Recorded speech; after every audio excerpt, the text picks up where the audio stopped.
네, 안녕하세요. 지식생태학자 한양대학교 유영만이겠습니다. 오늘은 유영만의 문중모색 시리즈를 하려고 합니다. 네, 문중모색이 뭔지 아시죠? 암중모색을 제가 패러디한 거잖아요. 질문으로 이렇게 던져놓고 그 질문에 대답하기 위해서 이렇게 암중모색하면서 이전과 다른 삶을 살기 위해서 우리가 대안을 찾아보는 노력을 저는 문중모색이라고 합니다. 오늘 여러분한테 던지고 싶은 질문은 이겁니다. 당신은 물건을 훔치는 범인입니까? 아니면 마음을 훔치는 연인입니까? 그래서 제가 오늘 소통 의사가 돼서 의사소통에 대한 이야기를 여러분한테 한번 같이 나눠볼까 합니다.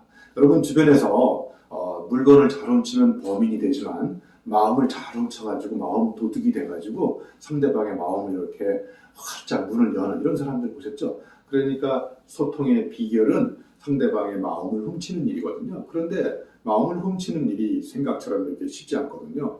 잘못 훔치다가 마음이 이렇게 굳게 다치면 마음도 다치게 되는 거예요. 그래서 스치면 인연이지만 스미면 연인이 된다. 제가 이런 말을 쓴 적이 있어요. 이 당구공처럼 살짝 스쳐 지나가면 별로 그렇게 만났는지 안 만났는지 기억이 안 나는데 한 글자만 바꾸면 스치는 게 아니라 스미면, 스며들면 그 사람의 어떤 강력한 이미지가 카리스마든 아우라로 남아가지고 그 사람에 대한 오랫동안의 기억이 메시지로 남는 거라고 생각합니다. 자, 그러면 제가 오늘 던졌던 질문이 있잖아요. 당신은 물건을 훔치는 범인입니까? 마음을 훔치는 연인입니까? 그런데 우리 주변에 지금 우리가 사회가 많이 발전하면서 기술이 발전하고 그러면서 소통의 기술이 엄청나게 발전하고 있잖아요. 그런데 옛날처럼 우리가 그런 기술이 없었을 때 우리가 소통하던 방식과 최근에 SNS를 비롯해서 많은 미디어들이 발전하고 있는데 이런 미디어들이 발전하면서 결국은 우리의 소통을 더 촉진시키고 있을까요? 저는 그것에 대한 근본적인 문제의식을 가지고 여러분과 같이 한번 남은 시간을 한번 생각해 볼까 합니다. 자, 그래서 제가 첫 번째 갖고 있는 문제의식은요. 소통의 양과 질입니다. 소통의 속도와 밀도인데요. 소통의 양이 폭발적으로 증가하고 있는데 과연 소통은 질적으로 우리가 향상되고 있는 걸까요? 그리고 소통의 빈도, 자주 하잖아요. 그러게 소통의 속도, 기술을 막 발전해가지고 되고 있는데 과연 소통의 밀도, 저는 밀도가 뭐냐면 비록 어눌하게 짧게 만났지만 그 사람과 나눈 가장 행복한 순간을 그 순간에 느끼는 그 사람의 행복감, 충만감을 저는 뭐라고 얘기하느냐? 소통의 밀도라고 해요. 소통의 강도이기도 하고 그러니까 결론적으로 얘기하면 속도는 빨라지고 있지만 예전처럼 이렇게 정말 소통의 밀도는 점점 이렇게 얇아지고 있지는 않는지 이런 걸 한번 생각해 보면 좋을 것 같아요. 자, 그리고 우리 주변에 불특정 다수와 SNS를 통해서 팔로워 몇만 명씩 거느리고 불특정 다수와 소통을 여러 번 하고 있지만 가까이 있는 집사람과 불통되어 있는 이런 사람들이 있지 않나요? 그러니까 이게 소통의 아이러니인 거죠. 우리가 진짜 소통을 하는 게 왜 하는 걸까요? 불특정 다수와 가벼운 그런 이야기를 하는 걸까요? 저는 그렇게 생각하지 않아요. 정말 가까이 있는 사람하고 친솔한 대화를 나누면서 그 사람과 소통의 밀도감을 높여서 행복감을 높이는 데 있는데 우리는 과연 무엇을 위한 소통을 하기 위해서 이렇게 기술을 활용하고 있는지. 그래서 제가 또 한번 여러분하고 고민해야 될 세 번째 화두는 소통의 기술과 기본이에요. 기술이 발전하고 있는데 여러분 소통의 기본이 무너지고 있지 않습니까? 그러니까 기분이 나빠지는 거예요. 여러분도 SNS에서 정말 밥맛이 없게 막 문자 메시지 이상한 거 날리고 이런 사람들 있지 않습니까? 그러니까 기술적으로 발전하는데 정말 우리가 상대방과 지켜야 될 소통의 기본은 무너지고 있는 거예요. 그리고 소통이 정말 불특정 다수와 인맥을 늘리기 위해서 엄청난 노력을 합니다. 그런데 여러분 그 맥도날드인가 버거킹에서 한번 이런 실험을 했어요. 친구 3명 끊고 오면 맥도날드, 버거킹 뭐 이런 거 햄버거 하나씩 준다고 그랬더니 한 며칠 만에 수만 명이 몰린 거예요. 그러니까 햄버거 값 하나만도 못한 소통의 인맥이 생긴 거예요. 기술 SNS 발전 때문에. 그래서 인격이 없는 인맥은 저는 치맥보다 더 치명적이다 이렇게 생각합니다.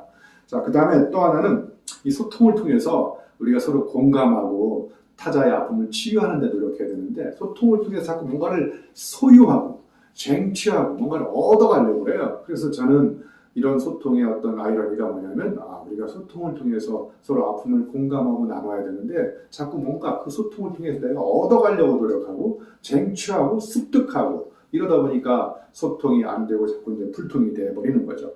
자, 또 하나는요. 오늘 제가 드리고 싶은 가장 중요한 메시지 하나는 이거예요. 소통은 설명보다 설득이 극대화될 때 상대방의 마음을 얻을 수 있는 거거든요. 설명이 길어진다는 얘기는 내가 직접 체험한 게 거의 없다는 얘기예요. 설명을 오래 해가지고 의미를 머리에 꽂으면 그게 전문용어로 골 때린다고 그래요. 그런데 설득을 해서 내가 직접 체험한 걸 가지고 상대방을 설득하면 의미가 심장에 꽂아져가지고 의미심장해진다고 생각합니다.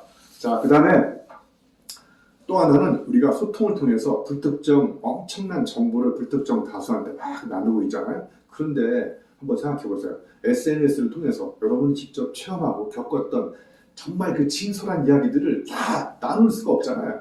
그러니까 내가 직접 체험하면서 겪었던 삶의 지혜를 나누는 소통은 점점 줄어들고 참을 수 없는 정보의 가벼움을 불특정 다수가 공유하기 위해서 하루에 여러분 지하철 타보세요. 여러분 다 휴대폰 이렇게 1.5로 다 바라보고 있지 않습니까?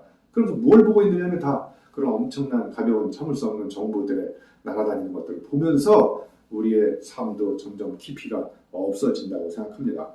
자, 그리고 여러분 중요한 소통과 소중한 소통의 차이가 있어요. 중요한 건 뭐냐?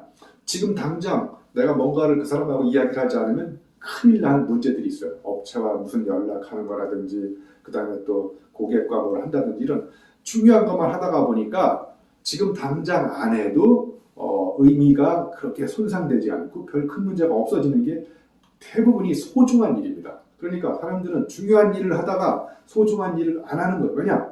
소중한 일은 지금 안 해도 큰 문제가 생기지 않잖아요. 그죠? 그래서 우리가 소통을 할 때 중요한 것보다는 소중한 걸 챙겨가면서 소통을 할 때 우리의 삶은 더욱더 행복해지고 좋아진다고 생각합니다. 자, 그리고 이 소통을 할 때 이 눈길이 있지 않습니까? 그죠? 저는 이렇게 언어 이유를 자주 쓰는데 이 겨울에 눈길이 생기잖아요. 그러면 따뜻한 눈길을 보내면 이 눈길도 녹아 없어진다고 생각해요. 그래서 이 소통을 통해서 우리가 상대방과 주고받을 수 있는 것은 따뜻한 눈길입니다. 그냥 길도 중요하지만 소통을 통해서 상대방의 마음을 녹여낼 수 있는 그런 눈길은 마음에서 올라오는 거거든요. 그래서 우리가 인간으로서 숨길 수 없는 거짓말하지 않는 게 몸으로 드러나는 감정입니다. 그 따뜻한 눈길. 그리고 여러분 눈길을 보내는 사람하고 소통하고 싶으세요? 눈총을 쏘는 사람하고 소통하고 싶으세요? 그러니까 총보다 더 강력한 총이 뭔지 아세요? 눈총입니다. 그러니까 눈총을 주고받는 이런 소통보다 따뜻한 눈길을 보내는 이런 소통이 훨씬 더 저는 좋다고 생각하고요. 그리고 눈빛이 있잖아요. 그러니까 제가 지금 몇 가지 정리했죠. 눈길, 눈총, 눈빛. 그 다음에 그 눈빛이 따뜻한 사람, 그 다음에 눈길이 따뜻한 사람, 이런 사람들한테 손 내밀어서 소통을 하고 싶지 강력한 카리스마를 갖고 있지만 눈총을 쏘는 사람하고는 점점 거리를 두고 우리가 소통을 해야 된다는 이야기를 여러분하고 해보고 싶었습니다. 자, 그 다음에 여러분 소통을 하면서 우리가 자주 상처받는 경우가 가슴에 못을 박는 그런 소통을 하지 않나요?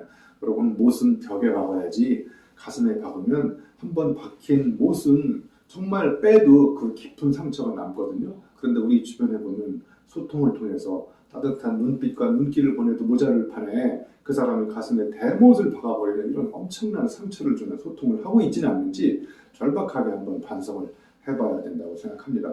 자, 그 다음에 이렇게 소통이 정말 우리 사회에 중요하고 사람이 태어나서 죽을 때까지 아침에 일어나서 저녁에 주무실 때까지 계속 소통을 하지만 기술은 발전하고 그러지만 여전히 우리한테는 소통이 문제가 되지 않습니까? 그래서 다양한 소통의 처방전이 나오고 있어요. 이렇게 해야 소통이 된다. 그런데 저는 소통은 이런 기술이나 기법의 문제가 아니고 그 사람의 마음에서 우러나오는 정말 그 진심 이런 것들이 저는 소통의 어떤 삶의 자세와 태도와 연관됐을 때 그 소통이 잘 된다고 생각해요. 그렇지 않고 소통을 어떤 테크닉으로 배워가지고 이럴 때는 이런 기술을 활용하고 물론 도움은 되지만 거기에 그 사람의 체중과 엄청난 진심이 가득 실려가지고 그 상대방을 대하는 자세와 태도와 눈빛에서 그런 게 드러나지 않을 때 저는 기술은 정말 오히려 소통을 방해하는 장본인으로 전락할 수 있다고 생각합니다. 그래서 제가 오늘 마지막으로 여러분한테 드리고 싶은 거는 우리 사회에 의사소통이 가장 안 되지 않습니까? 그래서 저는 의사소통을 약간 단어를 바꾸면 소통의사가 되잖아요. 그죠? 우리 모두 의사소통의 문제를 해결하기 위해서 소통의사가 되면 어떨까요?